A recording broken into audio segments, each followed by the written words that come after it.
Good morning प्यारे बच्चों आज हम चैप्टर पढ़ेंगे लिंग यानी जेंडर बदलना कि कौन सा जेंडर है, स्त्रीलिंग है या पुल्लिंग है। मतलब हमें किसकी जानकारी दे रहा है, स्त्री होने की या पुल्लिंग होने की, उसे हम लिंग कहेंगे। देखिए क्या है, लड़का विद्यालय जा रहा है, लड़की खेल रही है, बैलगाड़ी खींच रहा है, गाय घास चर रही है। ऊपर दिए गए वाक्यों में लड़का तथा बैल पुरुष जाति के हैं और लड़की तथा गाय स्त्री जाति के हैं। पुरुष तथा स्त्री जाति का बोध कराने वाले शब्दों को लिंग कहते हैं। यहाँ ये लड़का है जो पुरुष जाति का बोध करा रहे हैं। तो यहाँ हमें समझ में आया लड़का और बैल ये तो पुरुष जाति का बोध करा रहे हैं, लड़की और गाय स्त्री जाति का। तो ये हमारे हो गए लिंग। देखिए इसकी परिभाषा, शब्द के जिस रूप से पुरुष या स्त्री जाति के होने का बोध होता हो उसे लिंग कहते हैं। लिंग के भेद, हिंदी भाषा में लिंग के दो भेद होते हैं, पुल्लिंग और स्त्रीलिंग। पुल्लिंग, पुरुष जाति का बोध कराने वाले शब्दों को पुल्लिंग कहते हैं। देखिए हिंदी भाषा में लिंग के दो भेद होते हैं, पुल्लिंग और स्त्रीलिंग। पुल्लिंग कौन होते हैं, पुरुष जाति का बोध कराने वाले। तो देखिए यहाँ कौन कौन हैं, कैसे समझोगे आप। शिक्षक पढ़ा रहा है, अब जैसे यहाँ शिक्षक है तो वो पढ़ा रहा है, अगर हम लिखते शिक्षक पढ़ा रही है तो वो हमारा गलत होता। शिक्षिका पढ़ा रहा है तो भी गलत होता। हमें यहाँ क्रिया के अनुसार देखना है कि कौन सा लिंग है। शिक्षक पढ़ा रहा है तो ये देखिए पुरुष जाति का बोध कराने वाले शब्दों को पुल्लिंग कहते हैं। हाथी चिंगाड़ रहा है, मोर नाच रहा है, पिताजी चाय पी रहे हैं, तो ये सभी हमें पुरुष जाति का बोध करा रहे हैं, इसलिए ये पुल्लिंग कहलाएंगे। ऊपर दिए गए वाक्यों में शिक्षक, हाथी, मोर तथा पिताजी शब्द पुरुष जाति का बोध करा रहे हैं, इसलिए इन्हें हम पुल्लिंग कहेंगे। नेक्स्ट है हमारा स्त्रीलिंग। स्त्री जाति का बोध कराने वाले शब्दों को स्त्रीलिंग कहते हैं। जैसे शिक्षिका पढ़ा रही हैं, अब यहाँ देखिए शिक्षक पढ़ा रहा है और शिक्षिका पढ़ा रही है, वो तो हो गया हमारा पुल्लिंग। क्रिया के अनुसार इसका कर्ता चेंज हो रहा है यहाँ। ऐसे ही यहाँ देखिए शिक्षिका पढ़ा रही है, अगर यहाँ रहा होता तो ये गलत हो जाता। हथिनी चिंगाड़ रही है, मोरनी टहल रही है और माताजी खाना बना रही हैं। तो यहाँ हमारी सभी स्त्रियों का बोध हो रहा है, इसलिए ये स्त्री जाति है, स्त्रीलिंग है। ऊपर दिए गए वाक्यों में शिक्षिका, हथिनी, मोरनी तथा माताजी शब्द स्त्री जाति का बोध करा रहे हैं, तो ये हमारे स्त्रीलिंग हो गए। अब देखिए लिंग की पहचान कैसे करोगे आप, लिंग की पहचान। आगे देखिए बच्चों कि लिंग की पहचान हम किस तरह से करेंगे। प्राणीवाचक शब्दों में लिंग की पहचान सरलता से हो जाती है। प्राणीवाचक यानी कि जो सजीव वस्तुएं होती हैं, जो सजीव होते हैं, जो सांस ले सकते हैं, परंतु जो शब्द अप्राणीवाचक हैं उनका लिंग निर्धारण व्याकरण द्वारा होता है। तो देखिए हम कैसे करेंगे इनका लिंग, मतलब जो पहचानना है वो। हिंदी में लिंग का निर्धारण सजीव वस्तुओं के साथ साथ निर्जीव वस्तुओं का भी होता है। प्रयोग के आधार पर लिंग के निर्धारण संबंधी कुछ मतलब जो नियम बताए गए हैं वो देखिए क्या क्या है। पुल्लिंग की पहचान, आ, आओ, ने, पे और पन, ये शब्द अगर अंत में लगे हैं तो वो सभी पुल्लिंग कहलाएंगे। जैसे आ से देखिए छोटा, मोटा, लोहा, सोना आदि, ये सब क्या हो गए, इनमें आप प्रत्यय जुड़ रहा है, इसलिए ये पुल्लिंग शब्द हो गए। आओ, पढ़ाओ, बहाओ, चढ़ाओ आदि। ने, निर्धन, लेन, देन, लेखन आदि। पा, मोटापा, बुढ़ापा, पुजापा आदि। पन, बचपन, लड़कपन, बढ़प्पन आदि। इस तरह से शब्द जुड़े होंगे वो पुल्लिंग शब्द में परिवर्तित हो जाएंगे। आगे देखिए, पर्वत, मास और वार। पर्वत यानी कोई सा भी पर्वत हो, मास यानी कोई सा भी महीना, और वार, वार यानी सप्ताह के 7 वारों में से। तथा कुछ ग्रहों के नाम पुल्लिंग होते हैं, जैसे पर्वत में देखिए हिमालय, विंध्याचल, सतपुड़ा आदि।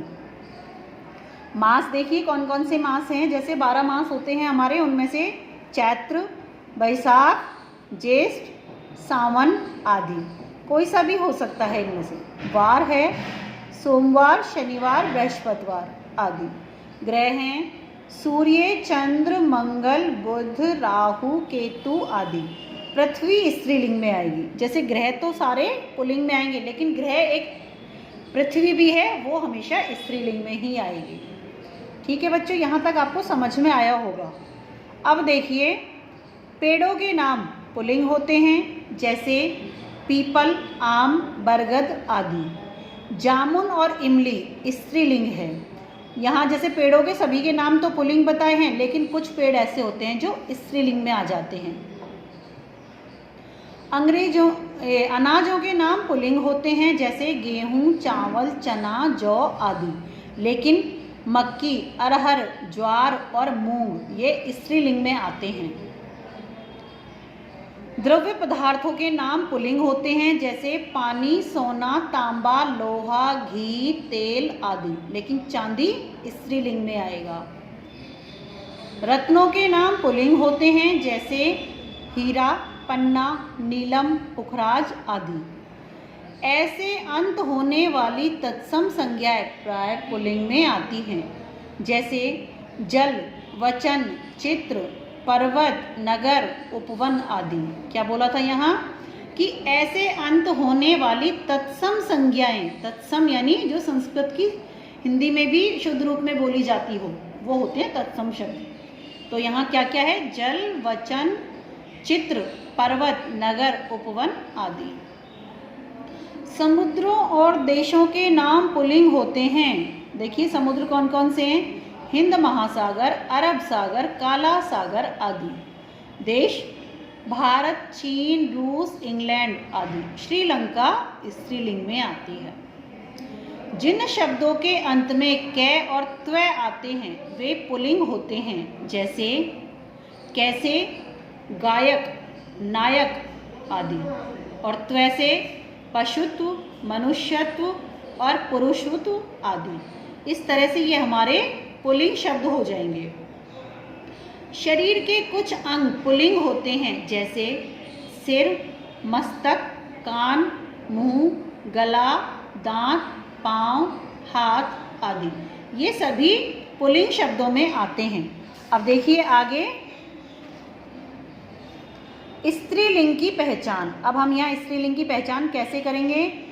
ई, इया, आई, ता, आवट, आहट। जिन शब्दों के अंत में आते हैं वे प्राय स्त्रीलिंग कहलाते हैं। जैसे अब ये सारी चीज़ें जिन शब्दों में लगी होंगी वो स्त्रीलिंग बन जाएंगे। नदी, सदी, बोली, चांदी, हंसी आदि। ये सभी स्त्रीलिंग में आएंगे। कोई सी भी नदी हो, कोई सी भी बोली हो, चांदी हो, हंसी हो, सब। इया, डिबिया, कुटिया, लुटिया, लठिया आदि। आई से देखिए पढ़ाई, चढ़ाई, लड़ाई आदि। ता, मित्रता, प्रभुता, शत्रुता आदि। आवट, सजावट, बनावट, थकावट आदि। ठीक है बच्चों, यहाँ तक आपको समझ में आ रहा है कि स्त्रीलिंग की पहचान कैसे करेंगे और पुल्लिंग की पहचान कैसे करेंगे। आहट, मुस्कुराहट, घबराहट आदि। अब देखिए कुछ जो निश्चित जैसे स्त्रीलिंग होते हैं, नदी, तिथि, भाषा, बोली के नाम स्त्रीलिंग ही होते हैं। जैसे नदी देखिए गंगा, यमुना, सिंधु, कृष्णा, कावेरी कोई सी भी हो सकती हैं। तिथि देखिए कौन कौन सी होती हैं? पूर्णिमा, अमावस्या, तृतीया, चतुर्थी, पंचमी, सप्तमी, अष्टमी, कोई सी भी तिथि हो सकती है। भाषा हिंदी, अंग्रेजी, उर्दू, पंजाबी आदि। यहाँ आपको समझ में आया होगा कि कोई सी भी नदी हो, तिथि हो, भाषा और बोली। देखिए पहाड़ी, राजस्थानी, खड़ी बोली, ब्रज, उर्दू, सारी बोली यहाँ कौन सी में आएंगी? स्त्रीलिंग में। इकारांत तत्सम संज्ञाएं प्राय स्त्रीलिंग में होती हैं जिनमें ई लगा होता है लास्ट में। ई यानी छोटी ई की मात्रा, जिसमें देखिए क्या क्या आएगा? जाति, भक्ति, शक्ति, अग्नि आदि। इकारांत यानी कि छोटी ई की मात्रा लगी होती है, वो स्त्रीलिंग में आएंगे। आकारांत यानी कि आ शब्द लगा हो, उसमें तो अकारांत होता है, इसमें आ होता है, वो स्त्रीलिंग में आएंगी। दया, कृपा, अहिंसा, परीक्षा आदि। उकारांत तत्सम संज्ञाएं, उकारांत यानी छोटे उ की मात्रा लगी हो, वायु, आयु, ऋतु आदि। शरीर के कुछ अंग प्राय स्त्रीलिंग होते हैं जैसे आँख, नाक, जीभ, बाह, कलाई, जांघ, टांग आदि। नित्य यानी कि सदा पुल्लिंग शब्द, देखिए हमेशा पुल्लिंग रहेंगे, उनका कोई स्त्रीलिंग नहीं होता है, वो स्त्रीलिंग में भी उसी नाम से रहेंगे और पुल्लिंग में भी। कुछ शब्द ऐसे हैं जिनका प्रयोग सदा पुल्लिंग में ही किया जाता है जैसे कौवा, कौवा हमेशा पुल्लिंग इसमें ही होगा, पुल्लिंग में ही। उल्लू, खटमल, तोता, मच्छर आदि। नित्य स्त्रीलिंग में यानी कि हमेशा, किसी भी रूप में वो चेंज नहीं होंगे, स्त्रीलिंग में ही होंगे। कुछ शब्दों का प्रयोग सदा स्त्रीलिंग में ही किया जाता है जैसे मैना, मछली, मक्खी, चील आदि। तो इस तरह से हमने यहाँ देखे हैं कि कौन से तो पुल्लिंग में होते हैं, कौन से स्त्रीलिंग में होते हैं। कुछ शब्द हमेशा पुल्लिंग में ही होते हैं और कुछ शब्द हमेशा स्त्रीलिंग में ही होते हैं। तो इस तरह से बच्चों हमने यहाँ अपना लिंग चैप्टर पढ़ा है। आगे इसका दूसरा वीडियो देखेंगे, तब हम इसके और जैसे पुल्लिंग से स्त्रीलिंग बनाने के नियम देखेंगे, तो क्या क्या होते हैं। तो यहाँ तक आप इस चैप्टर को दोबारा से देखेंगे, वीडियो को देखेंगे, पढ़ेंगे, तो आपको अच्छे से समझ में आएगा। Thank you.